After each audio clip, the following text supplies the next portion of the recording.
So guys, नदी cross करून झाल्यावरती आम्हाला पहिलाच बेबी एलिफंट दिसला आणि तो त्याचे क्यूट चाळे करून आम्हाला इम्प्रेस करत होता.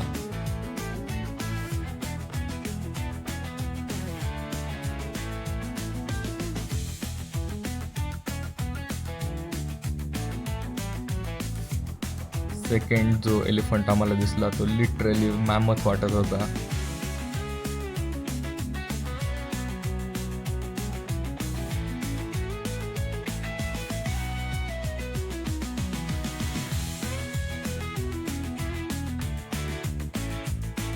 हा वाला एलिफंट घास खात होता, पण नीट ऑब्झर्व केल्यावरती समजलं तो पहिले तोडून तोडून बाईट बनवतोय, मोठा बाईट बनवतोय अँड देन कुठे जाऊन तो खातोय.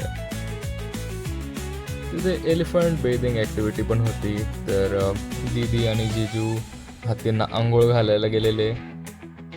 हत्ती पण एन्जॉय करत होते आणि लोकांवरती फवारे उडवत होते.